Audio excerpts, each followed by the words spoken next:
Thank you so much for sticking to Y254 TV. Welcome back to the Power Talk Show. I am your host, Cheryl Blessing, and I'm having a conversation on overcoming challenges, life's challenges. So I want to engage with you as we continue with this conversation on set.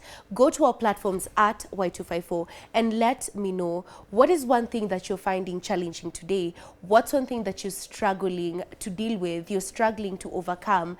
What is one situation or anything that's really challenging you? Let me know on our platforms and we will engage with you. We'll sample the comments a bit later on. But right now, I am on set with Chebet and Pastor Edwin, and we've been getting such good insight. This entire conversation, we need a part two. All these conversations, we need to roll it out. But we were talking to Chebet, and you were just giving us your response to my answer. But I also want you to add on the challenge that you face, because just to give us context, unajua tunaongelea hapa ku accept, ku change attitude, but context ni gani? Give us a real life example of one challenge that you recently faced and it's really taught you, it may change perspective yako about a few things. Yeah. Yeah, so this is pulled from our conversations, obviously. Yeah. So I recently got into a really nasty accident. Yeah, as you can see, there's a little scar somewhere. Let me tell you, they can't see. They can't even see. She's healed, right, Pastor? If we could show them the pictures. We need to see a photo or Oh something. my God, yeah. Oh so my. how recently was it? Yes, Just this tell is us everything, the details from the date, yes, what happened, and what was the experience like? Yeah, so a month and a half ago, I was on a bike like many Nairobians, minding my business. So I had worn a two-piece, so my two-piece got stuck in the bike wheels or something. That's how I was thrown to the road, and I mean, the story starts there. Yeah, so for me, first of all, I've never been in an accident. Yeah, and that's we've pulled up an image. Oh of, wow! Yeah. And I think that's one of you were healing. Oh, I had already healed then. Yeah, because it was worse. It was really bad. Yeah. So I guess through that time I was in hospital. I've been in recovery throughout, but all I can say is now I understand how precious life is, and I'm no longer wasting time on anything, on small things. You know, they say you have 99 problems until you have a health problem, then you only have one problem. Yeah. Yeah, in that moment when you're in between life and trying to get life, the only thing you want is to be well. Like this is, I'm sure many people in the hospital would share the same, you know, when you're not well, when you've had an incident, something, you will only care about being alive. So back to us who are well and alive. The only thing that matters is that you're alive and you're well. Everything else can be fixed. You can literally fix whatever issue. Like you were saying, have you not eaten? You will eat tomorrow. You can try fasting today. You won't die. And then, you know, you'll find a solution. You'll find a way. As long as you're alive and you're well, you'll find a way. You will find a way. And I think the most important thing is also that alive and well bit. Yes. Because what you've said is so true. So many people who are unwell just wish for just a day without pain, a day without the suffering, without injections, medicine. And the fact that sometimes we take for granted that we can see, we can breathe. Because the accident, I understand, it could have been worse and it could have affected your eyesight and your vision. Yeah. And so many people, every single day, me, I'm telling you, the number of times I get discounts. I have discount 35% off constantly, because that is my go-to. Same. And so many times we take things for granted. Ati I've taken a border from Rungai to town. I'm so ashamed to say this. I'm genuinely without a helmet. And the fact that I got to the office and I was like, thank you, God, you got me here. It gave me confidence. I was like, see, if I got there, then God is going to take me there next time. But you never know. You genuinely don't know what tomorrow is going to be like. You don't know what the next minute is going to be like. So we shouldn't take life for granted. We shouldn't take things for granted. But also, clearly we need some security precautions. So, Edwin, what would you say? What are some of the things that we can put in place? Because physically, for a border, we'll think of helmet, knee pads, elbow pads, but what are other things that we need to put? What are other protections that we need to put spiritually, maybe even physically, emotionally, to ensure that when we're dealing with challenges, we are very prepared for them and they don't affect us as bad as they would have? Okay. One I've already mentioned, that we get to understand and know that challenges are there for everybody and they are there to make us grow. That one entirely changes our perspective. Number two, any moment you encounter a challenge, think on your feet. Yeah? Think on your feet. Make a plan. That is what we always say, that you go back to the drawing board. So it means everybody has a drawing board that you always need to go back to and ask yourself, what will work for me and what won't work for me? Just before we went for the break, there is something that you mentioned. And I would want to put it out to all young people outside there, because if you look at it in that direction, there's this meme, or there are these funny videos that always come where people say, I want problems. You will always want problems, because there are challenges which get to open your eyes and increase your insight to the level that you would always want to have those challenges in place so that you can open up your mind. Now, for instance, you mentioned the issue of unemployment. I've always told young people, any moment you enroll for a course, be it in the university, in any tertiary institution, you're not there only to study. You are there to be part of the solution. In the hard economic times you're facing as a country, you are there to be part of the solution, not to be part of the problem. Don't be among them who are adding to the statistics of the unemployed. As you are there, ask yourself, what am I going to do outside there? Because any reward you receive in life is equal to the problem you will solve in life.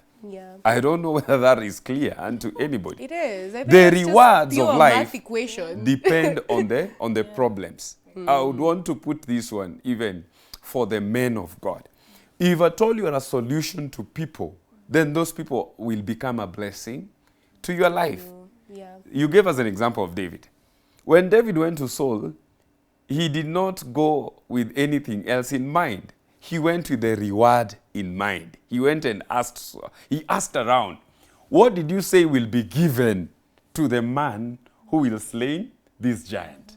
So you see, any challenge you encounter in life, it is the one which has your reward.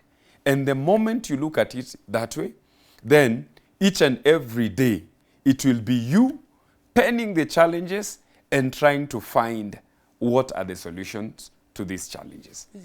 Yes. I really, really love that, because it's also looking at it from the end instead of where you're at. Because sometimes we know where we're going, we know our journey, and sometimes even God has revealed to us what is destined for us. But we look at where we're at. Because I'm thinking, if David looked at, right now I'm a servant boy, and they've said I'm going to be a king. So how is a servant boy going to be a king? Then he probably will not have embodied being a king. Yeah, and this one brings me to this insight, Cheryl. I realized anytime you're in a setup, and maybe you'd want to appoint a leader, or you'd want to have a leader in one way or another, what normally happens? Everyone steps back and they say, I don't want to be the leader. Do you know what is the reality? It is not that they do not want to be a leader. It is that they do not want responsibility. That is true. You understand? And leadership, you're not a leader when everything is moving smoothly. You are a leader because of the kind of challenges you can be able to do it, to solve. That is very true. For instance, in the entire of this organization, Y254, KBC and all, when salaries have not been paid, what normally happens? Everybody is looking for the head of the CEO. What is happening? And when you step out as a leader, to calm the situation, to quell everybody, yeah, then we say you are a what? You're a leader. So you're not a leader when everything is in place, everything is moving, everything is happening the way you know. You are a leader by the challenges that you are able to solve. So I love So for that. me, when anyone comes and complains to me and tells me, you know, where we work, even in the church setup, there are times people bring you problems and they tell you, this is happening, this is happening. Why? I tell them, come on.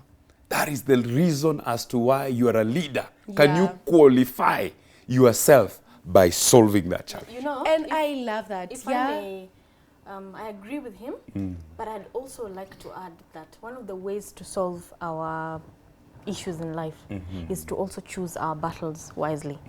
You know, I saw a meme recently of the David Goliath thing. That's why I was very happy when you brought it up. David had this Goliath. He had so many other 1 million voices around him. Just the head of Goliath, a stone, a sling, focus. One problem is in front of you. This is my issue, not 100 problems. Even if you're the leader, even if, nope, delegate and no particular, you know the thing we encounter as problems is because we've amassed too many problems. Sijali parent, sijali water, sijali say these are my 5 problems. Focus on the 5 problems in front of you, not 100 problems that you have invited through proxy, you know. My auntie Siju doesn't have sugar, Siju to do what? Please, can you focus on your own first? Then you can now progress. You can go. And you know, as you're even saying that, I'm thinking now there's definitely a difference between a leader and a boss. Because a leader will look at a perspective from one thing, solution changing, like they're solution oriented. They'll want to solve, create some system that works. But then we have a boss. So what's the difference? What's the difference between a leader and a boss? And how can you even tell? And even as people who want to be leaders, if we want to be leaders and bosses, what is the difference? Is it good to be a boss or should we be leaders? What would you say to that? I believe I would choose the leadership part. They say a boss tells you what to do, but a leader will show you what to do. The aspect of demonstrating, leading by example, not giving orders, leading by example. A boss does not care, but a leader is empathetic. I was facing a situation, and I was supposed to be somewhere at a given time. And so someone tells me, you know, come on, when someone comes to work late, before you castigate them for coming late, find out. Perhaps somebody has slept outside. Perhaps someone did not get home last evening. So the first thing it is to thank God that they are there. They have come. Then find out that you came late. Could there be a challenge? How could we help? Because I'm one believer, if you build people, people will build the organization. That is you understand? true. Wow. Yes. But if at all you value the organization so much that you value people. Or even an institution. Or yes, or institution. Then it means automatically there is a problem. You understand? In dealing with people, because many a times you forget you are dealing with people. The guys who are handling these cameras, they are people. The camera is the machine. What is important? You'll find someone who will value the camera more than the person who is behind the camera. You understand? So if at all we understand we are dealing with human beings, then we'll also get to know that there are things which are beyond you as an individual. Then if you get to know that there is something which is beyond someone, then automatically you will know how to categorize your problems. You will not die over something which is beyond your control. You'll say, I'll rest and I'll have another day to fight. Yes. I love that. And I like the way you've given us the quote of a leader shows and a boss tells. Because sometimes people are not even qualified for the job you're doing, but they're bosses. So when they tell you, I need you to do this, they're not even aware of what you do. In this country where it is who you know. You know. It could be my uncle who has put me in a certain position. Meanwhile, I have no idea what the IT department does. And I keep expecting, deliver. Why is the internet down? You know, why are the sites not working? But I've not even taken the time to learn the tasks that they're doing. But taking it back to the challenges, we have understood that life has challenges. It's present. They're never going to end. And they're there for our benefit. Sure. They help us grow. 1.5 months later, here you are on TV. We can't even tell if you had an accident or not. And so many times, I think that's also very metaphoric of what people go through. People endure a lot, but we don't see the struggles. We don't see the challenges. We just see the person. We'll see, oh, this is Chebet. She looks wonderful. Oh, this is Pastor Edwin. He looks very spectacular and sharp. You should know. But we have no idea. You've probably struggled to pay your rent. You're probably trying to figure out, how am I going to get fare from here back home? You had a child as well, in that you have a child presently. But in that moment, I'm imagining it's just back to school. You have all these bills that you've just cleared from the January whole situation. Na tumetoka December, let's not forget that. And then you have the accident. It adds the medical expenses. Now we have all these financial challenges on top of all the stress. And you're a media practitioner. Unajua ni kitu yenye pia tunafaa to emphasize. Uso ndio kila kitu. Uso sauti. Brand karibu ichomeke.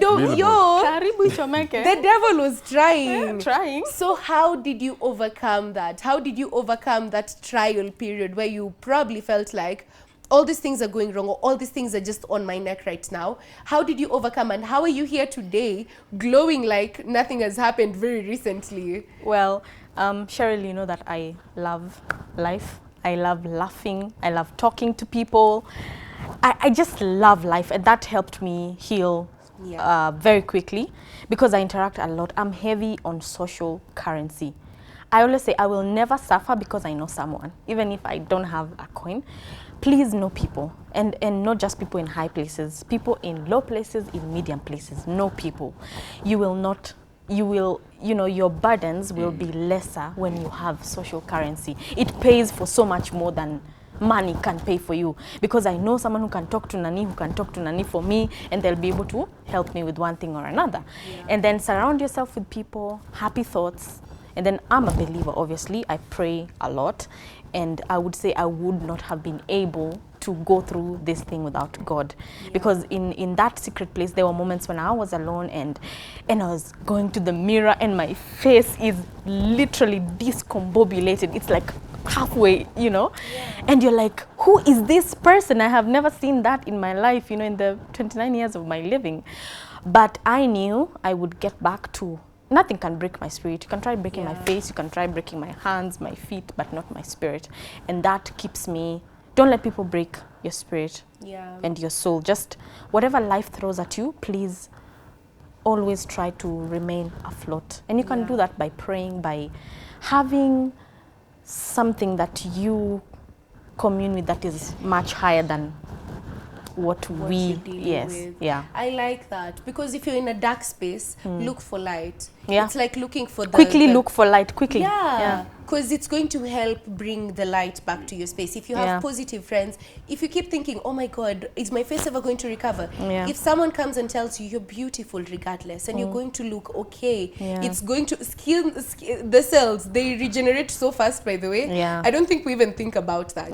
I think every 30 days or 60 days, the cells regenerate. If you have people who are feeding you that positive energy, it's also easy for you to look at life positively and be like, oh, it's okay. I'm going to overcome this. It's just going to be easy. So as we finalize this conversation, let me sample some of the comments you've shared on our platforms. But before that, let's take a very short break, another short break. Meanwhile, go to our platforms. In case of the Tuma comments, go to our platforms at Y254. Let me know what you're struggling with today, and we will sample your comments when we come back. Stay tuned.